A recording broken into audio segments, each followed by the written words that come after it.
Good morning guys, আশা করি সবাই ভালো আছেন। এখন আমি মুখ ধুইতেছি, মুখ ধোয়ার পর ব্রেকফাস্ট করব। চা, ওয়াও, চা খাইতেছি।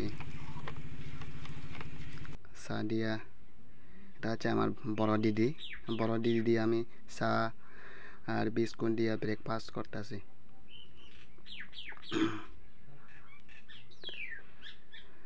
ওফ, একটু স্বাদ লাগছে আমার। গরম গরম চা আমি খাইতে পারি না, একটু অল্প অল্প করে খাই। ওফ, স্বাদ গরম গরম গরম লাগে, গরম গরম।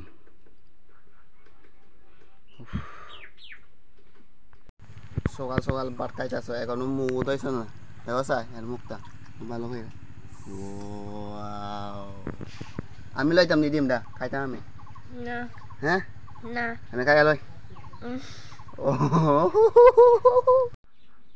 এটা হচ্ছে আমার বন্ধু পিছনের দিকে আইতাছে, হ্যাঁ কইতাছে আমি সুন্দর আছি নি।